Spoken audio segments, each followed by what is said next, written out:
연구 방법론 특강 시작을 하도록 하겠고요. 크게 두 개의 파트로 나눠져 있어요. 첫 번째 파트는 뭐냐면 논문을 어떻게 쓰는지, 그리고 논문의 구성 요소들이 무엇이 있는지에 대해서 설명을 드리도록 할 거고요. 두 번째 파트에서는 뭐냐면 그러면 그 통계 기법들이 무슨 종류가 있는 건지를 간단하게 설명을 드리도록 하겠습니다.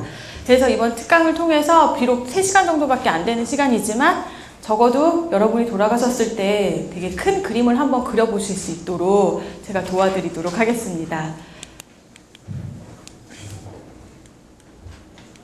네, 논문은요, 여러분이 지금 막연하게 혹시 예전에 논문 한번 써보신 적 있으세요? 써보신 분? 좀 있으시네요. 논문이라는 것 자체가 어떻게 보면은 내가 쓰고 싶은 글을 그냥 막 이렇게 소설 쓰듯이 쓰면 되지 않을까라고 생각을 하실 수도 있거든요. 근데 사실은 그렇게 않고 모든 게 이런 포맷이라는 게 정해져 있어요.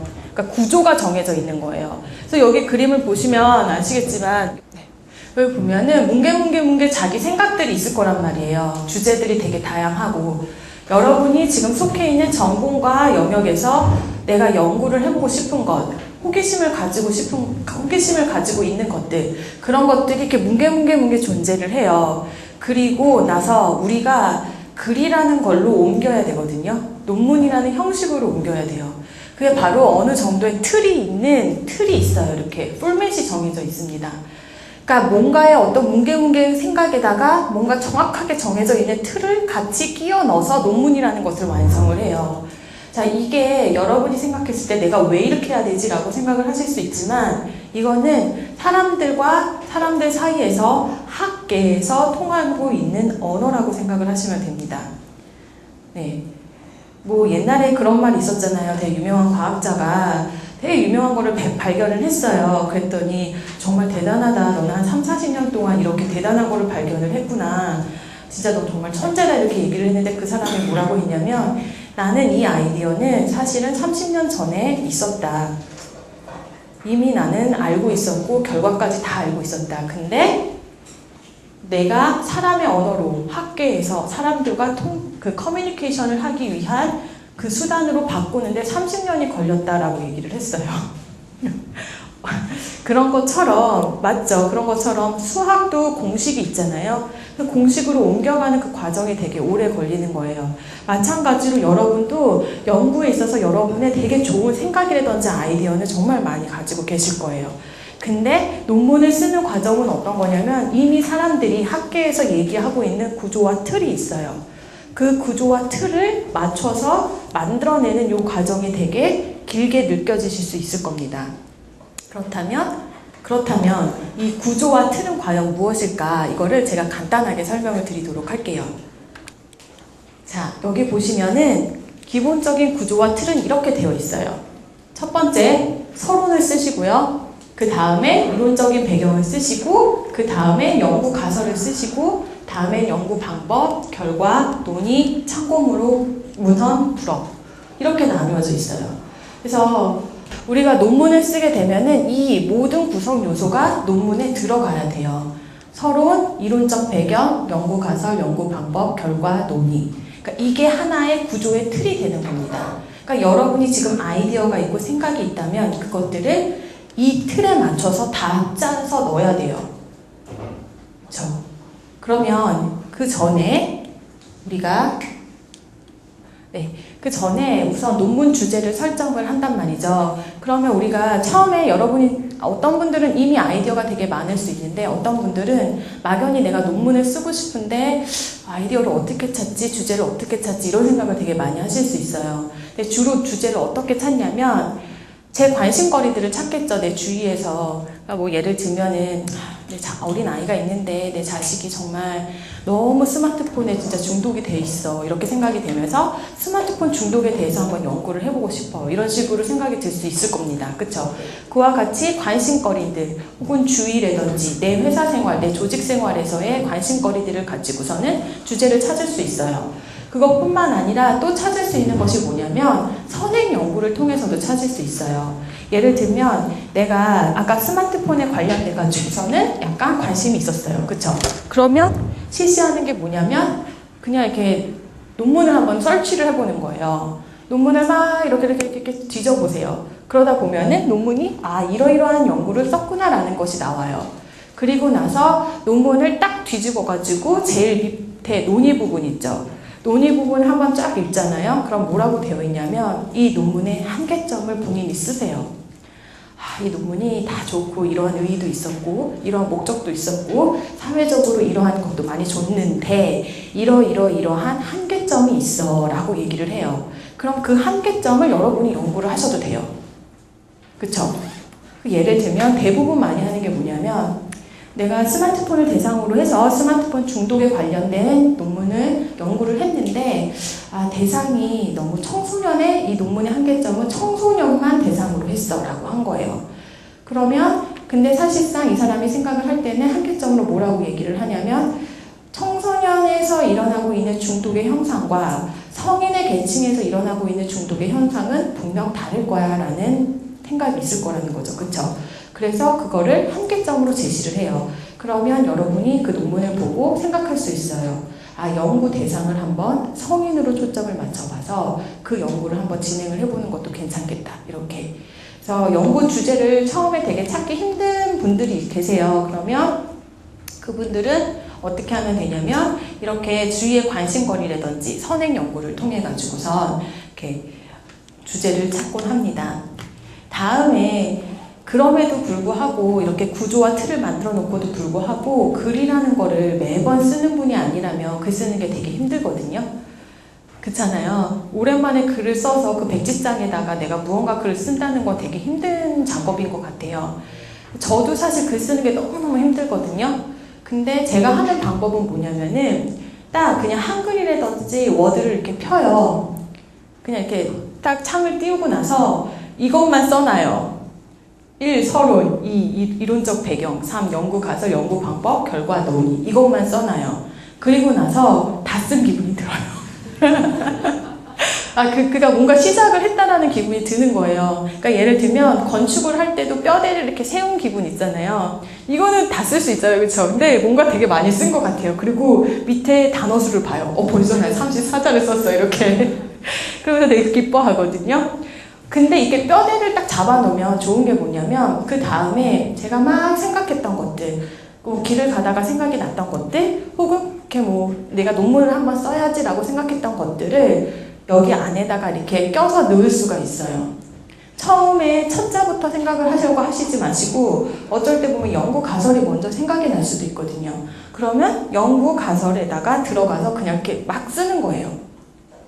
막 쓰고 서론에 들어가서 그러다 어느 날 이제 제가 이렇게 논문도 보기도 하고 신문도 보기도 하고 인터넷을 보니까 스마트폰 관련된 뭔가 이렇게 굉장한 이슈들이 있었네. 그러면 이 논문이 왜 필요한지 서론에다 쓸 수 있잖아요. 그러면 가가지고 또 쓰는 거예요. 그런 식으로 해서 저 같은 경우는 조금씩 살을 붙이면서 채워나가는 방법을 쓰거든요. 여러분도 이제 한번 참고를 하셔서 쓰시면 될 것 같아요. 자, 우선 하나하나 살펴보면은요, 처음에 서론에 들어가야 될 내용이 무엇인지 살펴보도록 하겠습니다. 제가 아까 말씀드렸듯이 논문도 구조가 있고 틀이 있기 때문에 그걸 꼭 맞추셔야 된다라고 말씀드렸어요. 그래서 서론에 꼭 들어가야 되는 구성 요소들이 있어요. 그 구성 요소가 뭐냐면 첫 번째는 연구 목적, 연구 필요성, 연구 의의예요. 그러니까 처음에는 연구 주제에 대해서 설명을 하는 거예요. 내가 무슨 연구를 진행을 할 것인지, 근데 그걸 왜 하는지, 그쵸? 왜 하는지. 그냥 관심이 있어서 내 개인적 관심, 그건 안 되죠. 그러니까 사회적으로 이러이러한 사건이 일어났고 사회적으로 이러이러한 이슈가 일어났다. 그래서 그거에 관련된 것들을 생각을 하다 보니까 이러한 논문을 연구를 할 것이다 라는 생각을 한단 말이에요. 그래서 연구 목적이라든지 의의를 이렇게 여기 첫 번째 연구 주제에 대한 소개를 할 때 쓰셔야 됩니다. 이게 만약에 안 들어가면 지도 교수님이 그럴 거예요. 다시 쓰시라고. 필요성이 뭐냐고, 목적이 뭐냐고, 의의가 뭐냐고, 관심이 있어도 그렇다고 그렇게 말씀하시면 안 되는 거예요. 네, 다음에 들어가는 게 뭐냐면 이론적 배경이에요. 여러분은 물론 여러분의 생각이라든지 아이디어가 되게 좁을 수 있는데 그러니까 모든 생각이라든지 아이디어가 그냥 독립적으로 생기는 게 아니잖아요. 그 예전의 무언가와 이론적으로 연결이 되어 있어야 되거든요. 그래서 이 부분이 되게 중요해요. 그래서 제가 아까 말씀드렸던 뭐 스마트폰 중독 관련된 것도 이거와 관련된 이전의 선행 연구들이 무엇인지를 찾아보는 거예요. 그래서 그 사람들이 어떤 연구를 했는지, 그리고 어떤 대상을 연구를 했는지, 그래서 연구를 했더니 어떠한 결과가 나왔는지 이런 것들을 살펴보는 거예요. 그래서 최근에 저도 이제 스마트폰을 보면서 이론적인 배경을 막 보다 보니까 되게 특이한 거를 발견했는데, 그게 뭐냐면 스마트폰 중독은 동양에서만 얘기가 나와요. 동양의 중국권이라든지 뭐 한국이라든지 이런 데 일본권에서만 스마트폰을 가지고 중독이라는 표현을 써요. 근데 서양으로 넘어가면 그걸 중독이라고 얘기를 하지 않아요. 인터넷 중독 정도는 살짝 건드는데 그걸 중독이라고 넣지를 않는 거예요. 그래서 그런 이론적 배경을 조금 더 살펴보면서 계속 왜 동양에 이렇게 초점이 맞춰지는 거지? 이런 식으로 그러다 보면서 연구 주제가 나오기 시작을 하는 거거든요. 즉, 이 부분에 있어서는 뭘 하시면 되냐면 예전에 선행 연구가 무엇이 있는지 살펴보시는 건데, 제가 오늘은 그 시간상 뺐는데 어떻게 이제 선행 연구를 설치를 하고 이러는 것들도 아실 수 있거든요. 우리 학교 되게 잘 돼 있잖아요, 도서관. 여기 들어가셔가지고서 그 키워드 같은 거를 검색을 하시면 쫙 논문이 떠요. 그럼 논문을 하나하나 이렇게 보시면서 살펴보시면 돼요. 그 다음에 선행 연구에 어떤 점이 있어서 의의가 있었는지. 근데 이걸 또 써야 되는 거죠. 선행 연구의 한계점. 이거 뭐죠? 자기 자랑하려고 그러는 거예요. 내 논문 자랑하려고. 다 했는데, 잘했는데, 이러이러한 한계점이 있어. 그래서 말이지, 내 논문이 좋은 거야. 라고 한마디로 자기 자랑을 하기 위해서 이 부분을 쓰는 거거든요. 디스한다고 그러죠. 그래서 선행 연구의 한계점을 이렇게 얘기를 해요. 여기까지 이렇게 얘기를 하면서 결론적으로 뭐를 얘기를 하려고 하는 거냐면 사실상 내 연구가 얼마나 필요한지, 내 연구가 얼마나 의의가 있는지를 얘기를 하려고 쭉 이야기를 하는 거예요. 설득을 시키는 작업이라고 생각을 하시면 됩니다. 그리고 나서 그래서 말이야, 사회적으로 이러이러한 이슈도 있었고 사건도 있어서 참 이런 연구 해야 돼. 그래, 맞아, 참 이런 연구 해야 되는데 선행 연구들을 다 살펴봤더니 이런 연구가 안 돼 있네. 물론 여기서 칭찬도 조금 해줘야 돼요. 선행 연구가 이런 것도 했고 이런 것도 해서 정말 좋았긴 했는데 아직도 여전히 이런 건 안 돼 있네. 이렇게 얘기를 하는 거예요. 이게 안 돼 있네. 이런 한계점이 있네. 그래서 말이지, 나는 이러한 연구를 할 거야. 라고 해서 마지막에 쓰는 게 연구 문제 및 가설이에요. 그래서 첫 번째 예를 들면, 자녀의 양육 태도가 스마트폰 중독에 영향을 미치는가? 혹은 자제 능력, 자제 통제 능력 같은 거 있잖아요. 셀프 컨트롤 같은 그런 능력이 스마트폰 중독에 영향을 미치는가? 등등과 같이 연구 가설, 연구 문제를 결론적으로 이끌어내면서 서론 부분이 끝나는 겁니다. 이해되세요? 그래서 그 다음에 지금 저희 서론 얘기 끝났어요. 그쵸? 그리고 이론적 배경까지 하고 연구 가설 여기까지 끝난 거예요. 벌써 반전을 쓰신 것 같은 기분이 드실 거예요. 그쵸? 진짜 여기까지 하면 반전이 쓴 거나 다름이 없거든요. 근데 사실 선행 연구하고 선행 연구 막 개괄하고 이 작업이 조금 힘드실 수는 있는데 아무튼 저희는 여기까지 끝났어요. 그쵸? 자, 다음에 들어가는 게 바로 연구 방법입니다. 이 연구 방법은 왜 쓰느냐면요. 사실 연구 방법에다 쓰는 건 뭐냐면 내가 어떻게 연구를 했는지를 쓰는 거예요. 예를 들면 자, 여기 대부분 다 사회과학이시잖아요. 그러니까 사회과학에서 연구 방법 중에 가장 많이 쓰는 게 설문지 연구 제일 많이 쓰시죠. 그쵸? 그래서 어떤 설문지를 썼는지, 어떤 척도를 썼는지, 그리고 내가 어떠한 방법으로 데이터를 컬렉을 했는지, 데이터를 수집을 했는지, 그런 연구 방법들을 쫙 쓰시는 거예요. 그걸 사실은 귀찮게 왜 쓰냐? 조금 귀찮잖아요. 왜 쓸까? 왜 쓰냐면 연구가 얼마나 내 연구 결과가 타당도가 있고 일반화가 가능한지 그거를 다른 사람한테 알려주기 위해서 그 부분을 쓰는 거예요. 내가 어떻게 연구를 했는지를 안 쓰면은 다른 사람들이 생각을 했었을 때 네 연구 결과가 얼마나 타당도가 있고 신뢰도가 있는지 나는 알 수가 없어 라고 얘기를 할 수가 있는 거예요. 그렇기 때문에 이 부분을 쓰고 뿐만 아니라 이 부분을 또 쓰는 이유는 목적은 뭐냐면 목적이라기보다도 어떠한 방법으로 내가 쓴다고 생각을 하시면 되냐면 다른 사람이 나와 같은 똑같은 연구를 한다고 진행을 했을 때 충분한 정보를 제공을 할 수 있을 정도로 이해가 되세요? 다른 사람이 내가 아니라 다른 사람이 내 연구를 반복 연구라고 표현을 하거든요. 반복 연구를 진행을 할 때 그 사람이 이 정보만을 가지고도 충분히 다시 한번 진행을 할 수 있을 정도로 정보를 제공을 해야 되는 부분인 거예요. 그러면 사람들은 생각을 해요. 당신의 연구 결과가 타당도가 있고 일반화가 있겠구나. 신뢰도가 있겠구나. 그렇게 생각을 합니다. 그래서 대부분 여기서 들어가는 거는 뭐냐면 연구 대상. 누구를 가지고 연구를 했는지, 청소년 대상이었는지, 아동 대상이었는지, 성인 대상이었는지, 노인 대상이었는지, 아니면 남자만 있었는지, 아니면 여자만 있었는지, 아니면 좀 병리적인 집단을 했었는지 그 연구 대상을 얘기를 하는 거예요. 그리고 이 연구 대상에 들어가는 거는 또 뭐냐면 어느 정도의 비율을 가지고 있었는지 또 중요해요. 남자 여기 한 400명을 했는데 남자가 한 50명밖에 안 됐었어요. 그랬을 수도 있잖아요. 데이터를 컬렉을 했는데. 그렇게 좀 약간 남녀의 비율이 좀 안 됐다 하더라도 그게 문제가 되는 연구가 되는 게 아니라 제시를 해주시면 되는 거예요. 그쵸? 제시를 하면 어떠냐면 그러한 상황에서는 이러한 연구 결과가 나와 라고 얘기를 할 수 있는 거거든요. 그래서 연구 대상에서 자세하게 이런 내용을 쓰고요. 제가 하나하나 좀 이따 살펴볼게요. 그 다음에 측정 도구. 이 측정 도구라는 건 뭐죠? 여러분 설문지 쓰실 거죠? 그 설문지라든지 척도, 그게 뭘 쓰셨는지를 쓰는 거예요. 혹은 이 측정 도구를 아시지 않고 어떤 분들은 제가 봤을 때는 실험 연구를 하실 수도 있을 것 같아요. 심리학에서는 실험 연구도 많이 하거든요. 근데 실험 연구 절차가 어떻게 됐는지, 연구 설계를 어떻게 했는지 등등에 대해서 쓰시는 겁니다. 지금 여기서 그리고 마지막에 연구 설계 및 분석이라고 되어 있는데 이게 뭐냐면 이제 설문지를 하든 연구 설계를 하든 데이터가 나오잖아요. 데이터. 여러분 지금 경험적 연구를 얘기를 하고 있어요. 질적 연구가 아니라 경험적 연구에 이제 데이터가 나오면 그 데이터를 가지고선 어떠한 통계를 돌렸는지 그 통계 분석법에 대해서 쓰시는 거예요. 나 이러이러한 통계 분석법을 돌렸어. 이렇게.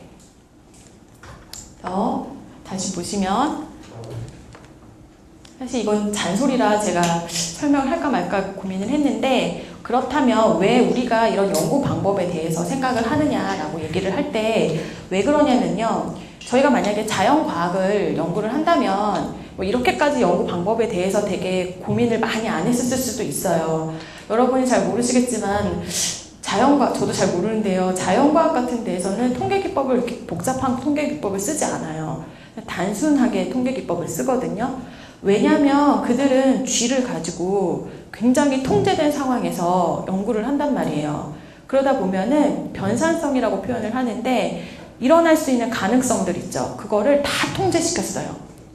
다 통제시켰기 때문에 정말 변화만 보면 돼요. 그래서 자연과학에서는 그렇게 복잡한 통계 기법을 사용을 하지도 않고 연구 방법에 대해서 그렇게 깊숙하게 생각을 하지는 않아요. 근데 사회과학에서는 인간을 대상으로 연구를 하잖아요. 인간이 정말 모르겠어요. 어떤 마음을 가지고 있는지. 그날 그 기분에 따라서도 다른 행동을 하기도 하고 그날 상태에 따라서도 다른 행동을 하고 그날 자신의 개인적인 상황에 따라서도 다른 행동을 해요. 너무 많은 변상성들이 존재를 한단 말이에요. 그렇다고 해서 우리가 인간들을 실험실에 쥐처럼 넣어가지고선 다 통제시켜가지고서는 연구를 하면 또 윤리적인 문제를 또 윤리성 문제를 해서 어디다가 연구 논문을 낼 수가 없잖아요. 절대 그러면 안 되기도 하고. 그래서 쓰는 방법이 뭐냐면 사회과학에서 이렇게 변산성이 너무너무 많기 때문에 통계적인 분석 방법을 쓰는 겁니다. 통계적인 분석 방법을 써서 될 수 있으면 일어날 수 있는 상황들을 통계를 이용을 해서 통제를 해요. 컨트롤을 시켜요. 그러다 보니까 되게 다양한 통계 기법을 쓰고 더 어렵고 더 복잡하고 더 좀 뭔지 모르겠는 그런 통계 기법을 계속해서 발전을 하고 그리고 사용을 하게 되는 겁니다. 네, 제가 설명 들었는데요. 연구 방법에서의 목표는 뭐냐면 이와 같이 연구 결과가 타당도가 있고 일반화가 가능한 디자인을 쓰는 거고 그리고 연구의 반복성이 가능할 수 있게끔 하는 거고 또한 사회과학에서 일어날 수 있는 다양한 변산성을 통제할 수 있는 것들을 쓰는 겁니다. 저는 정말 제가 이제 통계에 대해서 올해는 아니지만 그래도 한 15년 넘게 공부를 하면서 여러분께 말씀드리고 싶은 건 뭐냐면 다양한 통계 방법이 존재하고 그리고 또한 그 통계 방법 중에서 복잡하고 어려울수록 좋다라고는 절대 말하고 싶지 않습니다. 근데 좀 사회적인 분위기가 복잡하고 어려운 통계 기법을 쓰면 사람들이 잘했다고 하고 그리고 졸업을 시키고 혹은 논문이 좋다라고 하는 분위기인데 저는 여러분은 그러시지 않으셨으면 좋겠어요. 제일 간단한 통계 기법이라 하더라도 가장 적절한 통계 기법을 썼다면 그게 가장 좋은 거라고 생각을 해요. 그래서 저는 말씀드리고 싶은 게 뭐냐면 세상에는 구조 방정식만 존재하는 것이 아니라 매개 분석이라든지 조절 방정만 존재하는 것이 아니라 다양한 연구 설계가 존재하고 여러분이 창의적으로 생각을 하시면 되고 또한 다양한 통계 방법이 존재를 한다라고 말씀드리고 싶습니다.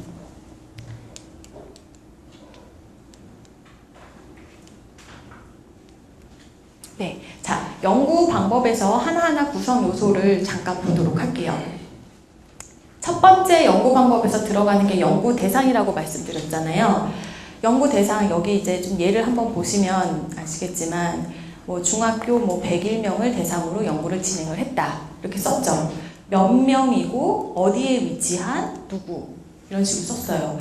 그리고 성별이 어떻게 구성이 됐는지, 학년이 어떻게 구성이 됐는지, 평균 나이가 어떻게 됐는지, 평균 나이뿐만 아니라 그리고 뭐 설문지에서 몇 부가 제외가 됐는지, 그러면 그게 왜 제외가 됐는지 이런 식으로 쓴 거예요. 그렇죠? 보면은 기본적으로 들어가는 내용이 뭐냐면 총 자료수 들어갔죠. 그리고 성별 구성, 그다음에 자료의 특성. 이 자료의 특성이라는 게 뭐 평균 나이라든지 학년이라든지 이런 거, 그다음에 결측지 이런 것들이 들어갔습니다. 또 여기서 한번 보시면 어떤 경우는 이렇게 연구 대상을 글로도 썼지만 어떻게 하셨어요? 표로도 이렇게 제시를 하죠.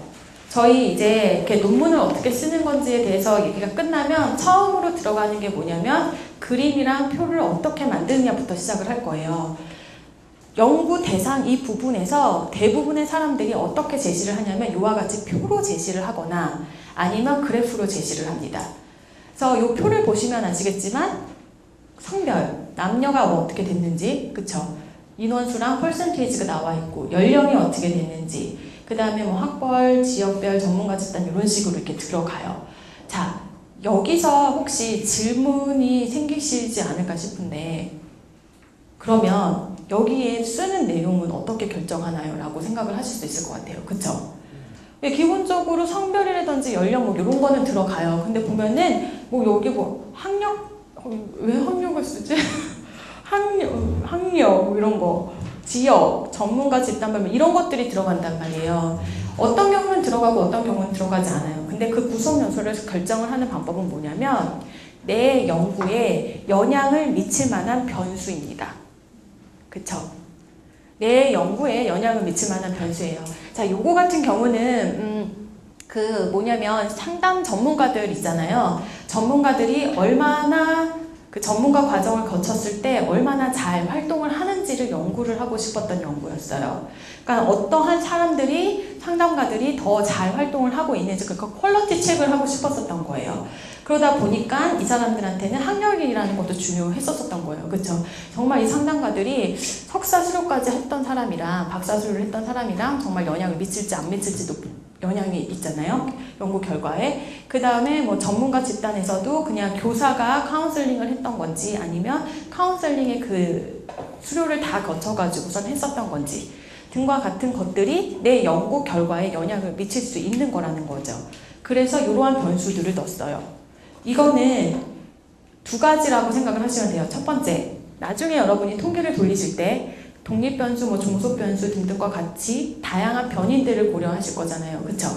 다양한 변인들을 막 고려를 하실 건데 그 통계 기법에서 들어가는 다양한 변인들 뿐만 아니라 여러분 아까 연구 가설 쓰셨죠? 연구 가설에 들어가 있는 그 변인들, 그거와 관련된 내용은 당연히 들어가야겠죠.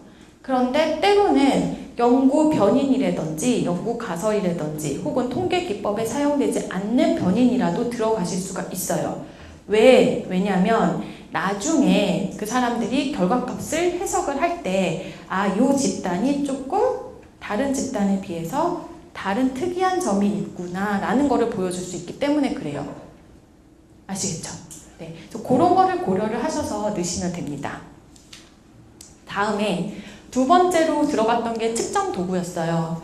자, 여러분이 뭐 얼마나 많은 부분들이 이제 설문 연구를 하실지 모르겠는데, 설문 연구는 이제 척도라는 게 있잖아요. 설문지 척도가 있어요. 그 설문지 척도가 무엇인지에 대해서 여기에서 이렇게 제시를 하셔야 돼요. 그래서 여기 보시면 뭐 이 사람이 지금 부모의 양육 태도에 대해서 조사를 하려고 했었던 거예요. 그러면 이때 뭐라고 했냐면, 이 양육 태도는 누가 제작한 누구누구를, 그리고 얘가 어떻게 변환을 해가지고선 했던 거를 사용을 했다, 이렇게 쓰셔야 되는 거예요. 내가 뭘 썼는지. 아시겠죠? 그리고 또 어떤 사람은 다른 것들은 뭐 이런 것들을 썼다. 그리고 뭐라고 되어 있냐면, 그 설문지 안에는 리컬트 5점 척도가 되어 있다, 이렇게 되어 있죠. 1번은 전혀 그렇지 않다와 5번까지 항상 그렇다, 이런 식으로 써져 있다. 그러니까 척도가 어떻게 구성되어 있는지 간단하게 언급을 했어요. 그 다음에 몇 문항이 되어 있는지, 설문지 문항이 몇 개였는지 이렇게 썼고, 그리고 또 뭘 썼냐면은 하위 구성 영역이 뭐가 있었는지를 보는 거예요. 자녀의 양육 태도를 알기 위해서 뭐 애정, 적대, 자율, 통제, 이런 하위 구성 요소들이 있었었고, 그리고 그 하위 구성 요소가 의미하는 바가 뭐였는지 써주셔야 돼요. 그쵸? 그리고 문항 번호가 뭐뭐가 있었었는지, 그리고 문항 수가 어떻게 됐었는지. 이렇게. 여기까지 어떻게 괜찮으세요? 쓰실 수, 감사합니다. 쓰실 수 있으시죠, 이런 거. 그 저는 사실 개인적으로 이런 거 쓰는 거 되게 좋아해요. 왜냐면 내 머릿속에서 나오는 게 아니잖아요. 그냥 보고 이렇게 쓰면 되는 거잖아요. 그쵸? 그리고 이렇게 막 쓰다 보면은 굉장히 많은 부분이, 논문이 막 이렇게 차 들어가요. 그래서 되게 좋아요. 그래서 여기다 썼는데 또 표로도 제시해야 돼요. 얼마나 좋아요. 그만큼 이렇게 공간을 많이 차지할 수가 있어요. 그래서 두 가지를 제시를 하시고요. 근데 여기서 이제 가장 중요한 부분이 있어요. 여기 신뢰도 부분인데, 저희 나라에서는 어떤 논문이든 신뢰도를 쓰세요. 근데 신뢰도는 사실 다양한 방법들이 존재를 해요. 우선 신뢰도가 뭐죠, 여러분? 제가 그냥 넘어갈 뻔했군요. 신뢰도라는 거는 뭐냐면, 여러분이 몸무게를 재요. 뭘로 재죠? 저울로 재죠. 근데 이 저울이 오늘은 60kg인 거예요. 깜짝 놀랐어요. 그래서 그 다음날 가서 다시 쟀더니 49kg인 거예요. 좋지만 깜짝 놀랐어요. 왜냐면 어제는 60kg였는데, 그리고 나서 그 다음날 가서 쟀더니 다시 60kg인 거예요. 그리고 그 다음날 가서 쟀더니 또 49kg인 거예요. 이 저울은 신뢰도가 있습니까? 없죠. 버려야 돼요. 그쵸? 그걸 바로 신뢰도라고 해요. 사람도 마찬가지예요. 지금 이거 몸무게였어요. 자연과학이니까. 사회과학도 기본적으로 무언가를 측정을 하려고 하는 거잖아요. 뭐 인간의 어떠한 태도, 인간의 어떠한 마음, 인간의 어떠한 관심사 등등과 같이 눈에 보이지 않는 것을 행동으로 관찰을 하고, 그거를 가지고선 그 사람의 어떠한 관심, 흥미, 마음, 그런 것들을 측정을 하려고 하는 겁니다. 그쵸? 그러면 측정을 하려면 뭐가 필요하죠? 도구가 필요하죠. 아까 저울처럼 도구가 필요해요. 그 도구가 여러분 뭐예요, 지금? 척도예요. 설문지, 척도. 그쵸? 이게 바로 도구인데, 그러면 그 도구가 제시를 해야 돼요. 얼마나 신뢰로운 도구인지. 이게 얼마나 신뢰로운 도구인지 제시를 해야지, 신뢰롭지 않은 도구를 가지고 썼다면 결과가 어때요? 신뢰롭지 않은 거죠. 그래서 신뢰도를 쓰는 겁니다. 그래서 각각의 척도에 여기 신뢰도가 이렇게 들어가요. 그래서 여러분이 이 단계에서 해야 될 것이 뭐냐면, 신뢰도를 측정을 하는 단계를 좀 거치셔야 돼요. 설문지를 쓰실 때. 제가 조금 이따가 간단하게 설명을 드릴게요. 대부분 많이 쓰는 게 뭐냐면 크롬바흐 알파를 많이 쓰시거든요. 크롬바흐 알파를 쓰시고, 이 크롬바흐 알파는 SPSS 같은 간단한 통계 프로그램에 들어가시면 언제든지 바로 이렇게 클릭하면은, 여러분이 손으로 절대 계산하실 필요 없고, 단순히 이것만 이렇게 딱딱 하면은 걔가 계산을 해서 줘요. 계산을 해서 주면은 그걸 가지고 쓰시면 되고요. 여기 보면 .94, .91, .93, .86 대단하죠? 엄청 높은 거예요. 여러분이 연구를 하실 때마다 이러한 신뢰도가 나올 거라고 예상을 하시는 건 꿈이세요. 되게 해피한 거고 럭키한 건데 이렇게까지 높지는 않으실 거예요. 근데 .7 이상이면 논문을 진행을 할 수 있습니다. 그래서 .7 이상이고, 그리고 제가 조금 이따 설명드릴게요. 혹시 .7이 안 되면 어떡하냐. 나 데이터도 다 모았는데 정말 싹싹 빌고 굽신굽신 거려가지고 부탁하고 해가지고 데이터를 한 300개를 모았는데 신뢰도가 .3 거예요. 어떻게 데이터 버려야 돼? 데이터 버려요? 그럴 경우에 어떻게 하는지 제가 설명을 드리도록 하겠습니다. 네, 그래서 여기서 지금 두 번째로 들어가는 게 바로 측정 도구죠?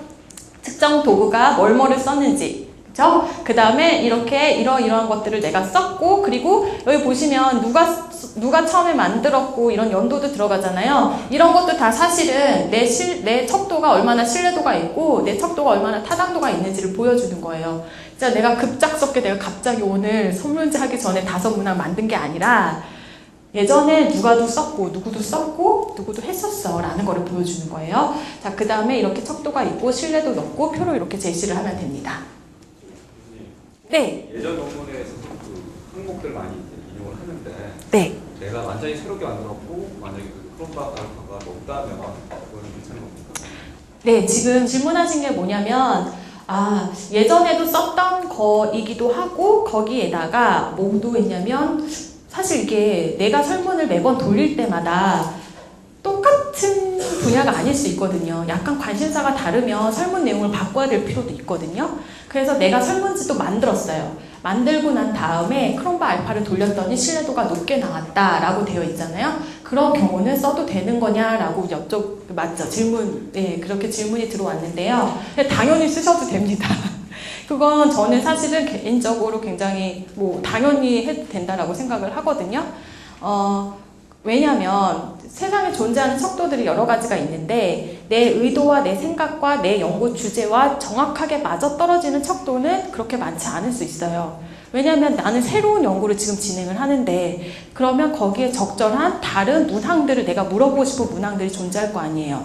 그러면 저희가 당연히 만들죠. 만들고 나서 크롬바 알파를 계산을 해서 신뢰도가 높으면 씁니다. 근데 중요한 건 뭐냐면 연구 이 방법 요 부분에 그러한 내용을 제시를 하셔야 돼요.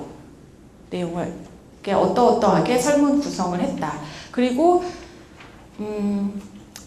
좀 더 엄격하게 사실은 얘기를 하면 그런 경우에는 그것만을 가지고도 좀 더 많은 신뢰도 검사 작업을 조금 거치시는 게 좋아요. 그래서 저 같은 경우 이제 측정을 연구를 하고 공부를 하면서 그러한 척도는 타당도라든지 신뢰도가 정말 좋은지 가지고도 논문 하나가 나오거든요. 새로 무언가를 만들 때는. 그래서 그때 이렇게 신뢰도를 계산을 하시기도 하고요. 신뢰도도 종류가 되게 많아요. 크롬바 신뢰도, 검사, 재검사 신뢰도. 종류가 많다고 했는데 왜 2개밖에 생각이 안 날까요? 2개 많은 거예요. 2개 많은 거예요? 부끄럽다. 네, 그래서 정말 종류가 되게 많이 존재를 해요. 그거를 다 하고 뿐만 아니라 타당도를 검사하는 방법들도 있어요. 여러분 혹시 요인 분석 이런 거 혹시 들어보셨는지 모르겠는데 요인 분석을 하기도 하고 등등과 같은 통계적인 기법을 사용을 해서 아니면 자문도 거쳐요. 이 분야의 전문 분야라든지 아니면 나와 같이 이렇게 좀 이 연구에 대해서 생각을 하고 있는 사람들한테 물어보는 거예요. 이 설문지 내용이 어땠는지. 그런 것들도 제시를 해요. 그러한 모든 것들이 내 척도와 내가 만든 설문지가 얼마나 신뢰도가 있고 타당도가 있는지 증거로서 보여주는 겁니다. 그래서 여기에다 쓰는 것들은 다 증거예요. 그래서 여러분이 새로 만들었다 하더라도 괜찮아요. 전 좋다고 생각해요. 좋고요. 근데 그게 얼마나 신뢰도가 있고 타당도가 있는지는 증거를 제시를 많이 하면 할수록 좋다라고 말씀드리고 싶습니다. 다음에 연구 절차에 대해서 쓰죠. 그래서 연구 절차는 전문가 집단, 설문 제작, 분석을 보고서 등 세 부분으로 구성됐다. 직접 면담을 했거나 아니면 전화 통화를 했다. 설문지 발송 및 회수는 이메일을 활용을 했다. 등과 같이 그냥 좀 이런 것들을 이렇게 쓰게 되고요. 그래서 어떤 방식으로 자료를 수집을 했으면 혹은 여러분이 실험 연구를 한다면 실험 연구도 가끔 하죠. 심리학과 같은 경우에는 가끔 가다 이렇게 와가지고서는 그림 같은 거 이렇게 30분 동안 본 다음에 그 다음에 그거를 가지고선 어떠한 생각이 들었는지 뭐 이런 것들을 한단 말이에요. 이런 게 다 이제 그런 연구 절차거든요. 아니면은 피험자간 설계라고 해가지고선 어떻게 하기도 하냐면 A라는 방법을 썼고 B라는 방법을 썼는데 둘 중에서 어떠한 방법이 더 효과성이 있는지 알아보고 싶었다. 그래서 자원자들 한 30명 정도 모은 다음에 무선적으로 막 뽑아가지고 쟤를 A로 넣고 쟤를 B로 넣고 쟤를 뭐 A로 넣고 B로 넣고 이렇게 해가지고 반절을 나눠서 메소드 그 방법을 쓴 다음에 그 다음에 결과를 봤다. 이런 것들이 다 연구 설계예요. 그런 거를 쓰시는 거예요.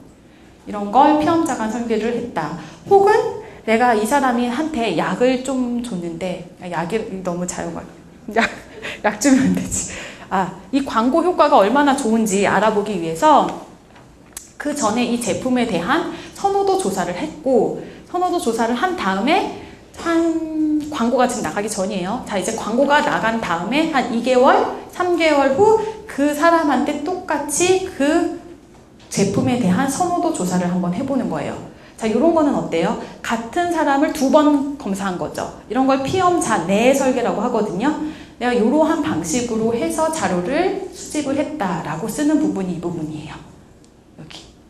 그래서 이런 것뿐만이 아니라 어떠한 방식으로 연구를 진행을 했는지 여기다 쓰시면 되고요. 다음에 자료 분석이에요. 어떻게 자료를 분석을 했는지.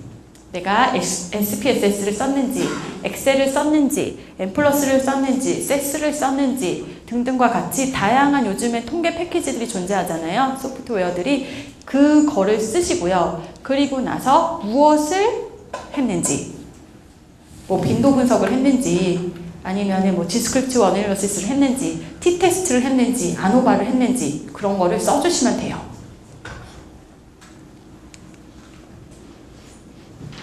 자, 여기까지 어떻게 잘 괜찮으세요? 네. 지금 한 3분의 2는 쓰신 거예요. 오늘 집에 가서 바로 쓰실 수 있으실 거죠, 논문 한 편. 네, 그래서 이런 식으로 다 진짜 이런 부분만 정확하게 넣어주시면 돼요. 그리고 이제 여기 제가 신뢰도 값을 왜 써야 되는지를 아까 전에 설명을 드리기도 했는데 한 가지 빼먹은 게 있어서 설명을 드리는데 사실 여러분 논문을 이제 척도를 구했어요. 그럼 그 척도를 구해가지고서는 논문을 보시면은 다 신뢰도 값이 이미 나와 있거든요. 그러면 어떤 분들은 생각을 해요. 이 값 그냥 갖다 쓰면 되는 거 아니야?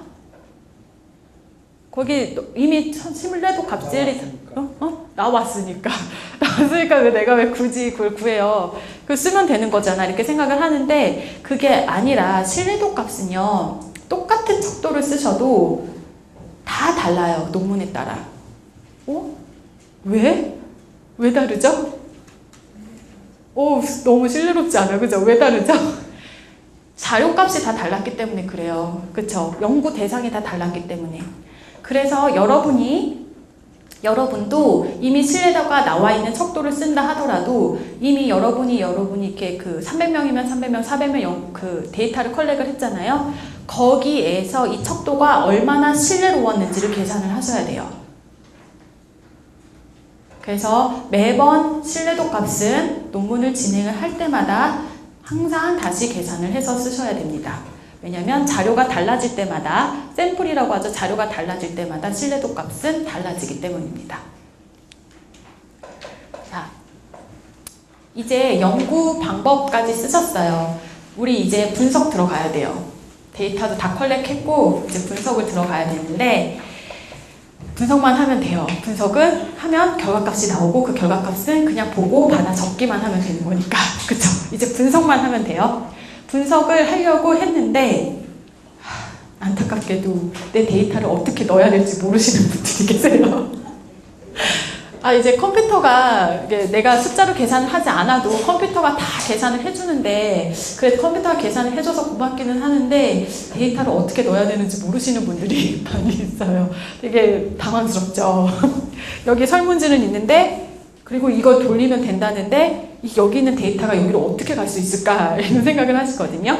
자, 제가 SPSS를 썼어요. 그냥 왜냐하면 여러분 그냥 SPSS 비싸기는 한데 여러 방법으로 구하실 수도 있고, 여기 보면 가장 많이 쓰는 것 중에 하나고요. 제일 간단해요. 엑셀 같은 경우나 뭐 이런 거는 좀 복잡한 감이 있거든요. 통계 돌릴 때. 그냥 SPSS로 처음 시작하시는 것도 나쁘지 않으실 것 같아요.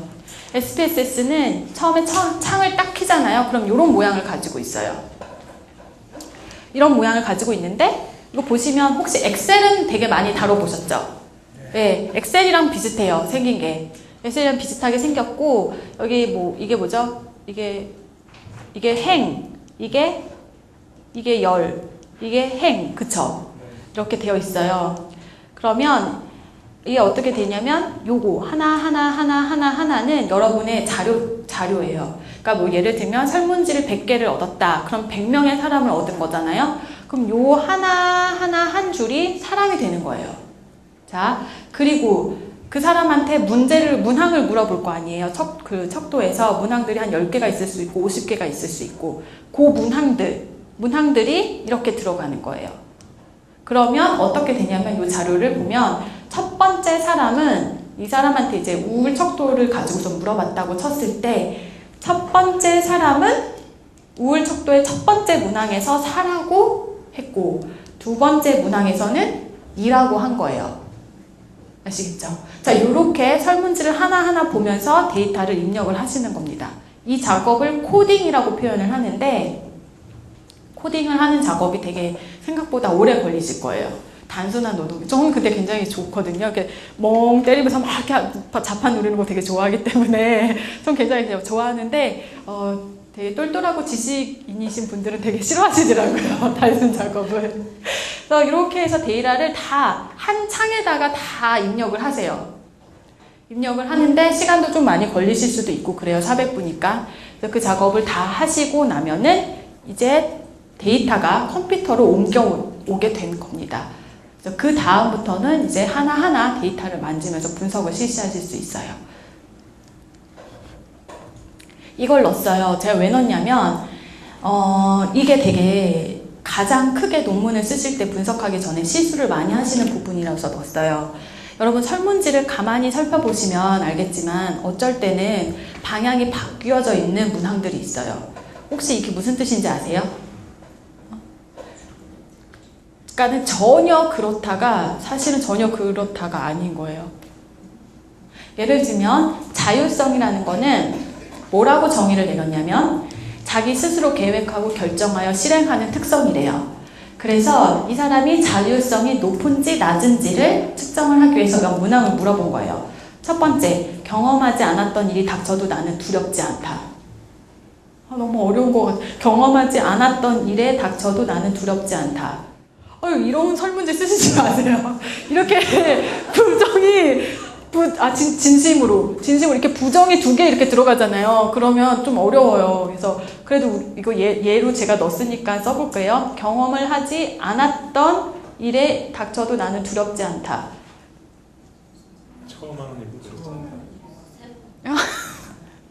처음 닥친 일에도 처음 자신감이 있다. 그럼 여기서 전혀 그렇지 않다면 자율성이 있는 건가요? 없는 거고. 매우 감사합니다.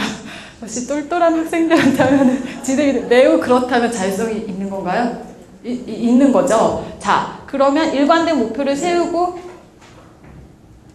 실행하는 면이 나에게 부족하다. 전혀 그렇지 않다는 자율성이 있는 건가요? 네. 있는 거죠. 이거 바뀌어야 되는데. 아시겠죠? 이런 식으로 이거 부득이 잠깐 저희가 시간이 촉박하니까 이런 식으로 설문지를 보시면 방향이 바뀌어서 물어보는 것들이 있어요. 근데 일부러 그렇게 척도를 넣기도 해요. 왜 넣냐면요, 여러분 피험자들은 내 맘 같지가 않거든요. 자료 이렇게 해주시는 자료를 체크하시는 분들은 내 맘 같지 않아서 다 읽어보지도 않고 이렇게 체크를 하는 경우도 되게 많고, 특히 좀 한국에서는 좀 되게 정말 대충 설문지를 많이 해주세요. 글도 잘 안 읽고 이렇게. 그래서 일부러 인버스가, 이걸 인버스라고 되거든요. 방향이 바뀌는 거. 매우 그렇다가 문항의 5문항이 다 매우 그렇다는 걸 의미하는 게 아니에요. 그러니까 매우 그렇다를 체크했다고 해서 다 자율성이 높다라고 의미하는 거는 아니라는 거죠. 그렇게 방향을 바꾸는 문항들을 가끔 넣어요. 그렇게 방향을 바꾸는 문항들을 넣는 이유가 사실상은 이 사람이 얼마나 신뢰도 있게 얼마나 열심히 내 설문지에 참여를 했는지를 알 수 있는 것도 되기도 하기 때문에 그래요. 그래서 가끔가다 방향을 다른 것이 들어가기도 해요. 많이 들어가요. 근데 중요한 건 뭐냐면 우리가 그거를 놓치면 분석할 때 어떻게 나올까요? 반대로 나오거나 문제가 있게 나올 수가 있는 거예요. 그래서 매우 그렇다가 5점이면 5점이 높죠. 그게 자율성이 높다. 일 수도 있지만 어떤 문항은 매우 그렇다가 자율성이 낮을 수도 있어요. 5점이라는 게. 그러면 아까 같이 자료를 그냥 아무렇지도 않게 아까 제가 해듯이 이렇게 멍을 때리면서 이렇게 막 계속 코딩을 했으면 나중에 분석이 문제가 생기는 거예요. 그래서 꼭 그런 문항들은 옆에다 별을 꼭 쳐주세요. 물론 여러분이 이렇게 여러분은 안 쳐도 다 아시겠지만 저 같은 경우는 자꾸 까먹어서 별을 치거든요. 별을 딱딱 친 다음에 나중에 이거를 인버스를 시켜주셔야 돼요. 5는 1로, 1은 5로, 4는 2로, 2는 4로, 3은 그대로 이런 식으로 바꿔주셔야 돼요. 그래야 컴퓨터가 알아듣습니다. 그래야 나중에 얘네들이 다 더해도 문제가 되지 않아요. 왜냐면 이제 뭐 나중에 이제 자율성이 얼마나 높은지는 뭐 세 문항을 물어봤다면 이 세 문항을 다 더할 거거든요. 그쵸? 그러면서 이 사람이 얼마나 자율성이 높은지, 얼마나 낮은지를 할 거란 말이에요. 그래서 이렇게 보는데 그러면 그거 어떻게 하지? 어떻게 하냐면요. 물론 여러분이 보시면서 코딩을 하셔도 돼요. 보시면서 별을 탁 쳐놓고 나온 다음에 이 사람이 오니까 아 이거는 1인 거지 라고 해서 바꾸셔도 돼요. 근데 저는 못하겠더라고요. 정말 너무 헛갈리고 너무 힘들고 정신을 차릴 수가 없어요. 그러면 너무 실수도 많이 하고 인생이 정말 저는 실수거든요. 그래서 너무 실수도 많이 하고 이래서 안 되겠더라고요. 그래서 컴퓨터한테 맡길 수가 있어요. 그래서 SPSS를 키시면 나중에 이렇게 SPSS에 보시면 나중에 이제 집에 가서 보시면 여기 트랜스폼이라는 게가 있어요. 트랜스폼이라는 게 바꾸는 거거든요. 이렇게 모양을 변형을 시키는 거예요. 그래서 여기를 들어가시면 뭐냐면 이러한 것들이 나와요. 리코드, 아까 저 코딩한다고 얘기했죠. 코딩을 하는데 다시 리코딩을 하는 거예요. 뭐 같은 값에다 할 건지 다른 것을 할 건지 이런 건 중요하지 않고 아무튼 다시 리코딩을 한다라는 거를 들어가셔서 그럼 이렇게 창이 나오거든요.